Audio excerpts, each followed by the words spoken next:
Welcome back, ladies and gentlemen. You're watching Blockchain of Raw. Now, before we dive in, let me hit you with something that might shake your perspective. The next financial revolution won't be televised. It'll be tokenized, and XRP is positioning itself right at the heart of it. Today, we're talking facts, big institutions, trillion-dollar shifts, and a system quietly rewiring global liquidity while most people scroll past it. So grab your seat because what's unfolding isn't another crypto hype cycle. It's the foundation of a new financial internet. Let's start with what's actually going on under the surface. Ripple's roadmap has evolved far beyond cross-border payments. We're now staring at a full-blown Internet of Value architecture. Think about how the early internet revolutionized communication. Email replaced snail mail. Instant messaging killed long-distance phone bills. Now apply that same disruptive logic to money. What email did for words, XRP is doing for value, moving cash, assets, and data across borders instantly with no friction, no middlemen, and no wasted time. And Ripple's not chasing a small pond. This is a $10 trillion market waiting to be rewired. But here's where it gets wild. We've hit a turning point where traditional finance can't keep up the old plumbing of the global system, SWIFT, correspondent banks, settlement delays. It's like using fax machines in the age of iPhones. Ripple's entire mission is to build what Brad Garlinghouse calls the Internet of Value, and the implications are massive. We're talking about a world where banks, central banks, and payment networks all move value in real time, and not in days, but in seconds. And they're using XRP as the bridge asset to make it happen. You want proof? Look at who's showing up. BlackRock CK, DTCC, BIS, and central banks are all experimenting with tokenized settlements and digital ledgers. Every one of those systems is going to need interoperability, the ability to connect across ledgers, across currencies, across networks. And that's exactly where Ripple fits in. XRP isn't competing with the system anymore. It's becoming the system's new infrastructure. And you've probably noticed the conversations at Ripple swell, the comments from financial execs. They're not asking if digital assets will power global liquidity. They're asking when. The tone has completely changed. Even former skeptics now admit that blockchain rails are the inevitable next step. And this is where it gets strategic. Ripple doesn't need retail hype. It needs corridors, volume, velocity, and integration. And those are all being built behind the scenes. Most retail investors still think adoption will look like a coin pumping overnight. Wrong. The real move happens when the infrastructure is complete. When every transaction from London to Dubai quietly runs on XRP rails without anyone even realizing it, that's when the floodgates open. That's when the 6,000% move becomes more than just clickbait. It becomes a reflection of global liquidity demand. So let's get real. This isn't about moonshots or lottery tickets anymore. This is about utility, scalability, and long-term dominance in a trillion-dollar system that's already transitioning. XRP is not here to spike. It's here to stay. All right, let's get into the real mechanics of what's about to unfold, because most people still don't get how XRP becomes that stable bridge asset in a volatile crypto world. Everyone keeps screaming price action, but the smart money is studying liquidity architecture. Here's the truth. Institutions don't care about short-term pumps. They care about stability, scalability, and guaranteed settlement. For XRP to handle global liquidity, it can't swing like a meme coin. It has to reach an equilibrium, a level where trillions can move through it daily without shaking the markets. That's the critical stage we're heading into. Once adoption hits that threshold, XRP stops behaving like a speculative asset and starts acting like a global reserve utility token. And here's the mindset shift most retail holders can't wrap their heads around. Stability isn't weakness, it's power. When XRP stabilizes, it means it's being used, not traded. Volatility disappears because banks, central banks, and payment providers are constantly recycling liquidity through it. The price will rise to a level where it can support that massive transactional volume, then flatten out, just like how fiat currencies operate at scale. That's the ultimate decoupling event. XRP breaks free from Bitcoin's speculative gravity and starts reflecting real-world liquidity demand. But the transition won't be gradual. It'll be sudden.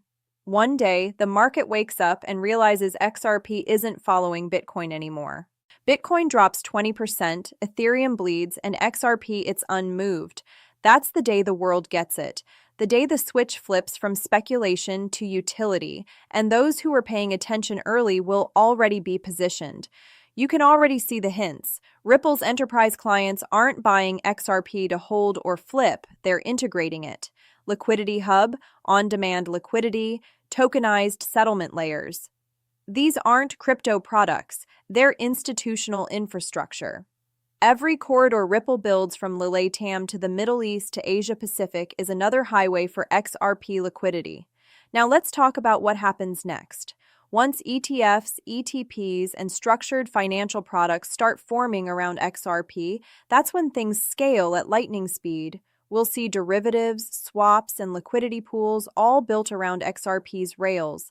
And once those instruments exist, XRP's demand will be institutionally driven. That's what fuels that 6,000% expansion, not retail speculation, but system-wide integration. So the question isn't if XRP will decouple, it's how soon, because everything Ripple has been building over the last 5 years points to one outcome: the creation of a neutral, interoperable liquidity layer for the entire digital economy. All right, here's where we start getting into the real turning point. The shift from speculation to structure, from retail chaos to institutional order, because let's be real, the moment regulatory clarity hits, the game changes completely. The same people calling XRP a dead coin will be the ones scrambling to understand why BlackRock, CK, Fidelity, and DTCC are suddenly running settlement pilots on the XRPPL institutions. Don't move with emotion, they move with compliance. They waited years for the legal fog to clear because they can't risk integrating an asset under regulatory uncertainty. But now, post-lawsuit clarity has given XRP something no other major token has. Legal definition: it's not a security, it's a bridge currency. That one ruling flipped the entire narrative. This is where Ripple's long game makes sense. While everyone else was chasing hype cycles, Ripple was building regulatory relationships with BIS, IMF, central banks, and payment councils. They weren't trying to win the retail crowd. They were laying the foundation for adoption through regulation. Because once the legal infrastructure locks in, liquidity follows. Now imagine the flip switch moment. DTCC, the same clearinghouse that settles quadrillions annually in securities, integrates distributed ledger settlement for tokenized assets and the chosen liquidity bridge, XRP. That's not fantasy. That's a logical progression. DTCC has already tested DT Rails. Combine that with Ripple's infrastructure and ISO 2022 messaging compliance, and you have a financial backbone ready for instant settlement, not in days but seconds. And here's where the shockwave hits. When banks and clearinghouses start using XRP behind the scenes, the retail market won't even notice right away. Liquidity will flow invisibly at first, hidden behind APIs, settlement layers, and cross-border corridors. By the time the average investor realizes what's happening, XRP will no longer be a crypto project. It'll be a system component of the new digital financial infrastructure. So, what happens when that system matures? Price discovery explodes. The speculative ceiling gets shattered not by hype, but by necessity. Liquidity demand dictates price.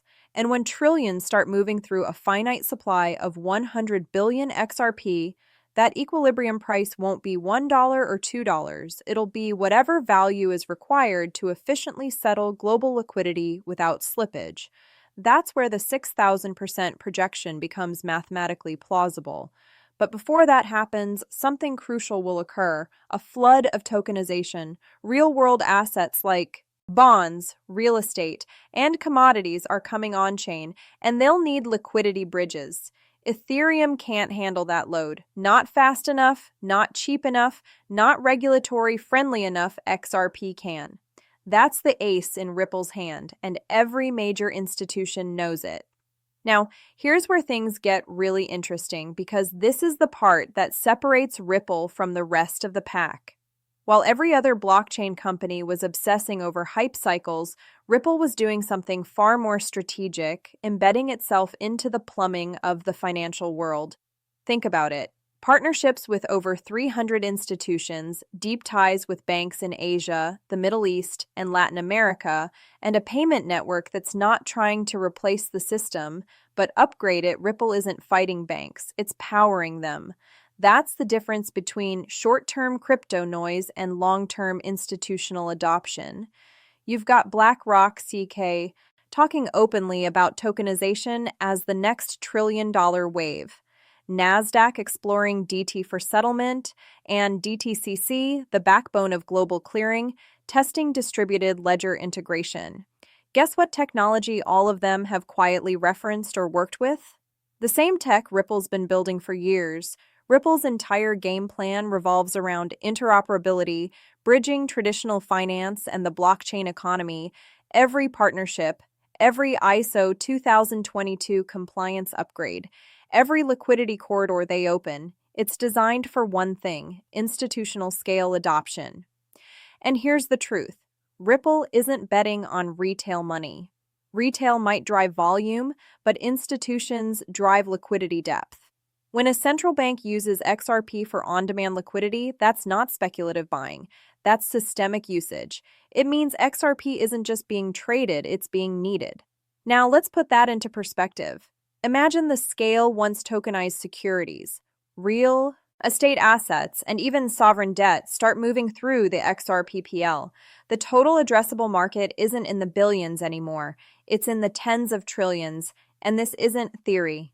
BIS and IMF documents have already highlighted interoperability and liquidity bridging as critical pieces of the future financial system. Ripple has already checked both boxes. And here's the kicker. When institutions commit capital, they don't care about meme coins or short-term pumps. They care about stability and regulatory certainty. XRP's settlement speed, cost efficiency, and now legal clarity make it the perfect tool for that transition. So what this actually means is simple.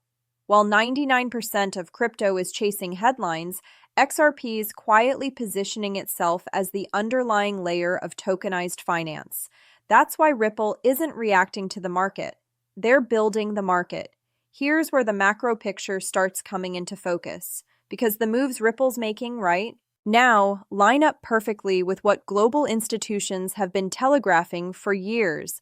The IMF, BIS, and World Bank have all said it.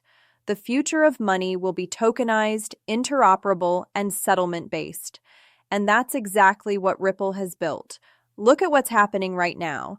The BIS is running Project Agora, a multi-CBDC system connecting central banks through shared ledgers. The IMF is developing a global interoperability framework for digital currencies. And the ECB, as Christine Lagarde said, wants digital reserves that are liquid, compliant, and energy efficient. If you line up those requirements, low latency, transparency, and compliance, XRP fits every single one. Meanwhile, Ripple's infrastructure through G-Treasury gives it instant institutional access, 13,000 banks and corporates, 160 countries, trillions in trapped liquidity that could move on-chain in seconds. That's not theory. That's a direct bridge between the traditional treasury system and blockchain settlement, and it's already compliant with SWIFT and ISO 2022. Now think about the timing.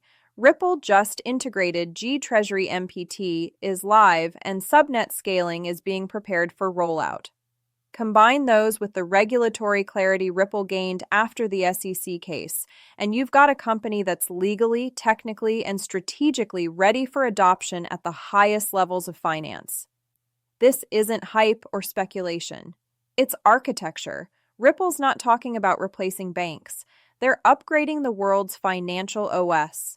It's why central banks testing CBDCs are quietly running pilots using Ripple tech. It's why institutions like BlackRock, AK, and Citi are accelerating tokenization, while Ripple's already sitting on the rails to move those tokenized assets instantly. The truth is, by the time most of the market realizes what's happening, the groundwork will already be finished because Ripple's strategy has never been about retail visibility, it's about institutional inevitability. And that's the part the XRP community understands better than anyone else. So let's bring this full circle by because what Jake Claver said about XRP Ledger not being ready for global finance actually sparked a conversation that proves the opposite. The ledger isn't stuck at 1,500 TPS anymore. It's scaling through optimization, side chains, and subnets, all without sacrificing the 5-second finality or the efficiency that made it stand out in the first place. Ripple's engineering team isn't guessing, they're executing. And while that's happening under the hood, Ripple's business moves are locking in the distribution layer, G-Treasury integration, CBDC pilots, Swift compatibility, ISO 222 alignment. All of it connects to one big picture, positioning XRP as the neutral settlement asset for a tokenized, compliant global economy. The financial world doesn't move because of retail hype. It moves through infrastructure, and Ripple's quietly building the backbone for the next financial era. Think about this. The BIS, IMF, and ECB are all setting standards that reward compliant, auditable, and efficient digital assets. Ripple's alignment with that framework isn't a coincidence, it's a strategy. When central banks begin bridging CBDCs across networks, they'll need a protocol that already speaks their language. XRP Ledger isn't just compatible, it's built for it. The takeaway, the XRP Ledger is no longer just a payment system. It's becoming the connective tissue of digital finance. Ripple's not waiting for permission. It's already integrated into the very systems global institutions use to move money today. Whether the price reacts next month or next year doesn't change what's already happening behind the scenes. The rails are being built, and XRP is sitting right on top of them. So, next time someone says XRP isn't ready, for global finance, you can tell them it's not just ready, it's positioned. This isn't about hype, it's about infrastructure, timing, and execution. Ripple's making sure that when global liquidity finally shifts on chain, XRP won't need to catch up. It'll already be there, powering it.